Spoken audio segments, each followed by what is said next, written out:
Video सुरू करण्या अगोदर आमच्या @पोस्ट मराठीला लाईक करा, शेअर करा आणि सबस्क्राईब करायला विसरू नका. नमस्कार, मी गौरव मानकर @पोस्ट मराठीमध्ये तुमच्या सर्वांचं पुन्हा एकदा स्वागत करतो. नागपुरातील जो बोगस शिक्षक भरती घोटाळा समोर आलेला आहे, आता त्या संदर्भामध्ये नवनवीन खुलासे समोर येत आहे. या प्रकरणामध्ये 5 आरोपी अटकेत आहेत आणि यामध्ये अधिकारी आणि अपात्र ठरलेला जो मुख्याध्यापक आहे, ज्याला मुख्याध्यापक पदावर बसवलं आहे, तो एक अटकेमध्ये आहे. असे 5 लोक अटकेमध्ये आहे आणि हे सर्व 5ही आरोपी सध्या पोलीस कोठडी संपली असून आता न्यायालयीन कोठडीमध्ये आहे. त्यामुळं आता पोलिसांनी त्यांच्या ऑफिसची झाडाझडती घेतली आहे, चौकशी सुरू आहे, फाईल तपासणी सुरू आहे आणि यामधून नवनवीन खुलासे आता बाहेर येत आहेत. एक महत्वाचा खुलासा यामध्ये पुढे आलेला आहे, धक्कादायक खुलासा म्हणता येईल किंवा हा प्रकार जो आहे तो आता कुठलं वळण घेत आहेत, हा सुद्धा एक चर्चेचा विषय या ठिकाणी होऊ शकतो. जे मुख्य आरोपी म्हणून जे अटकेमध्ये आहे, शिक्षण उपसंचालक उल्हास नरड यांनी मार्च महिन्यामध्येच म्हणजे 12 मार्चलाच एक तक्रार केलेली होती सायबर पोलिसांकडे आणि ती तक्रार अशी होती की त्यांच्याकडील आयडी कोणीतरी हॅक केली किंवा त्याचा गैरवापर केला आणि त्यांच्या आयडी वरून बोगस शालार्थ आयडिया बनवण्यात आल्या अशी त्यांनी तक्रार सायबर पोलिसांकडे 12 मार्च रोजीच केली, म्हणजे जवळपास 1.5 महिना होत आहे. आणि ही तक्रार त्यांच्याच कार्यालयातील एक कर्मचारी रवींद्र पाटील यांनी ही 12 मार्च रोजी ही तक्रार केली आहे. म्हणजे आता ही नेमकी तक्रार काय आहे, हे प्रकरण काय आहे, हे सुद्धा समजून घ्यावं लागणार आहे, कारण ही सगळी लिंक या प्रकरणाशी जुळलेली आहेत. कारण प्रकरण एक जरी बाहेर आलं, या ठिकाणी आपण लक्षात घेतलं पाहिजे की 2 महत्वाचे प्रकरण आहे. एक जे प्रकरण आहे ते लाखनी तालुक्यातील जी देवताळा येथील पुडके महाविद्यालय आहे, त्या ठिकाणी पात्रता नसतानाही अपात्र शिक्षकाला त्या ठिकाणी मुख्याध्यापक पदी बसवण्यात आलं. त्या प्रकरणी उल्हास नरड यांना अटक झाली आहे. सोबतच निलेश मेश्राम आणि त्या ऑफिसचे जे काही 4-5 लोक आहे ते त्या प्रकरणी अटक आहे. त्यानंतर हे बाकीचे खुलासे आलेले आहेत की बोगस शालार्थ आयडी म्हणून बोगस शिक्षकांची भरती प्रक्रिया झाली आहे, हे त्यानंतर प्रकरण आलं. त्यामुळे पोलीस सध्या एकाच प्रकरणाचा तपास करतायत, ते म्हणजे अपात्र व्यक्तीला मुख्याध्यापक पदी कसं बसवलं याचा पोलीस तपास करत आहेत. आता पोलिसांकडे वेगवेगळ्या तक्रारी येत आहेत.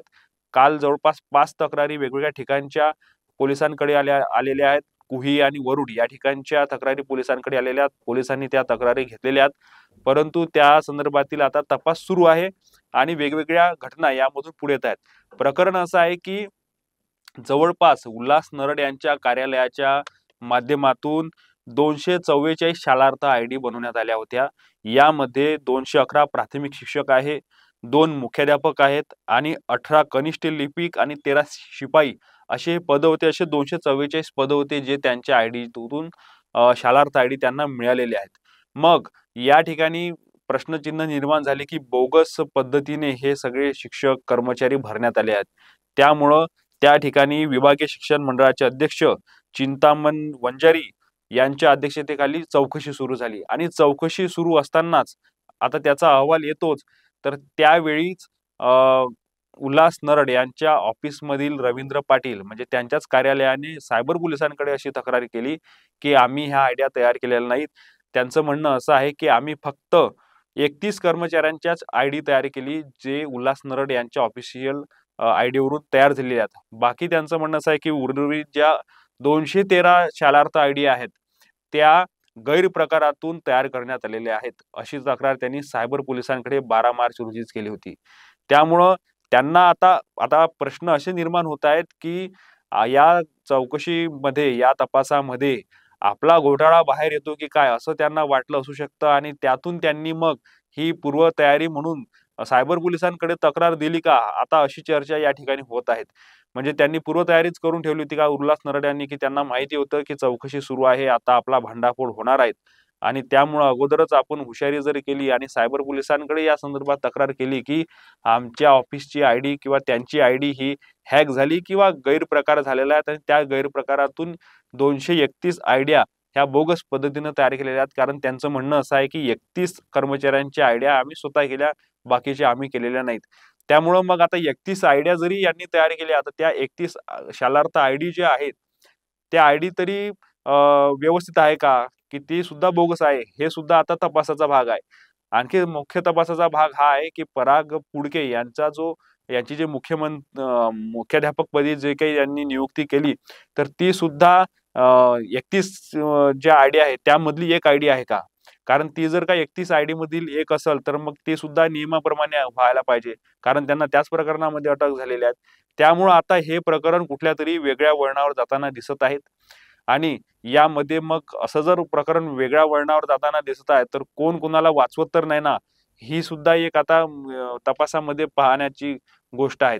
कारण येणाऱ्या काळामध्ये हे प्रकरण फक्त अधिकाऱ्यांपर्यंत राहणार नाही, तर ते प्रकरण संस्था चालकांपर्यंत सुद्धा जाणार आहेत.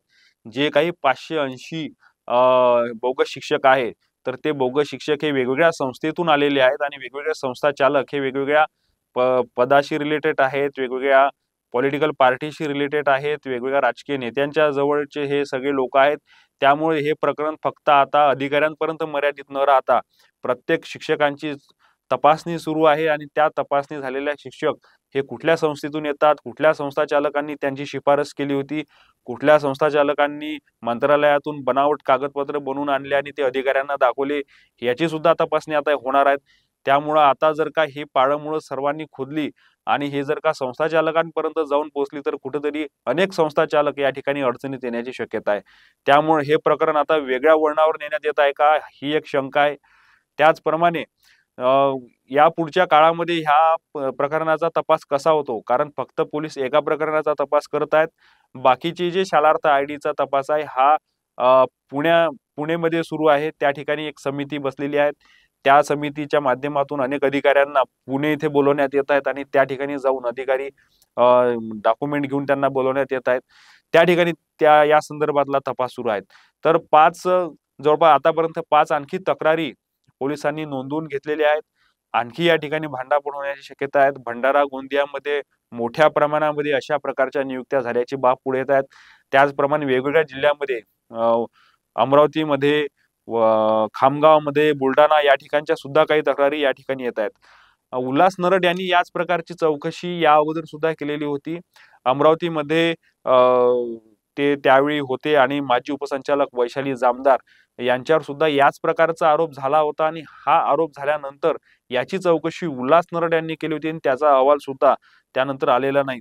त्यामुळं ही सगळ्या प्रकरण घडवून आणायचे, त्यामध्ये पैशाचा व्यवहार व्हायचा, स्वतःच चौकशी लावायची, स्वतःच चौकशीचे अध्यक्ष व्हायचे आणि त्या चौकशीचा तपास अहवाल नंतर पुढे कुठं जातो, त्या चौकशी अहवालाचं काय होतं हे सुद्धा कोणालाच माहिती होत नव्हतं. आणि ही जे घोटाळ्याची कल्पना आहे किंवा हा घोटाळा आहे, हा अनेक वर्षापासूनचा सुरू आहे. अनेक लोकांना याची कल्पना होती. काहींनी तक्रारी सुद्धा केल्या, चौकशी बसल्या, परंतु पुढे काहीच झालं नाही. परंतु यावेळी हा घोटाळा पुढे आलेला आहे आणि पराग पुडके यांचा हा घोटाळा एक पुढे आल्यानंतर इतर कंगोरे त्याचे पुढे आले आणि इतरही Shalarth idea, bogus Shalarth idea वेगवेगळ्या संस्था चालकांनी कशा पद्धतीनं बनवल्यात हे पुढे येत आहेत. आपण कालच्याच व्हिडिओमध्ये आणि कालच्या एका एक्सक्लुझिव्ह माहितीमध्ये आपण बघितलं की बनावट कागदपत्र मंत्रालयातून कशा पद्धतीनं बनवून आणले आणि बनावट कागदपत्राच्या माध्यमातून कशा पद्धतीनं नियुक्त्या घेतल्या, ही सुद्धा आपण काल बातमी बघितली आणि त्याच आधारे इतर ठिकाणी सुद्धा हेच प्रकार झाले का हे तपासणं आता महत्वाचं ठरणार आहे. त्यामुळं येणाऱ्या काळामध्ये हे प्रकरण कशा पद्धतीचं जातं, याला कुठला अँगल मिळतो, कोण कोणाला वाचवतं, राजकीय पुढारी यांची सुद्धा या ठिकाणी एंट्री झाली आहे का, हे सुद्धा बघणं महत्वाचं आहे. आम्ही सुद्धा या प्रकरणामध्ये लक्ष लावून आहेत. येणाऱ्या काळामध्ये काय काय घडामोडी घडणार आहे, कुठले कुठले महत्वाचे अपडेट्स येणार आहे, हे सुद्धा आम्ही तुम्हाला सांगणार आहेत. तोपर्यंत ॲटपोस्ट मराठी आमचं चॅनल तुम्ही बघत राहा, लाईक करा, शेअर करा आणि सबस्क्राईब करायला विसरू नका. धन्यवाद.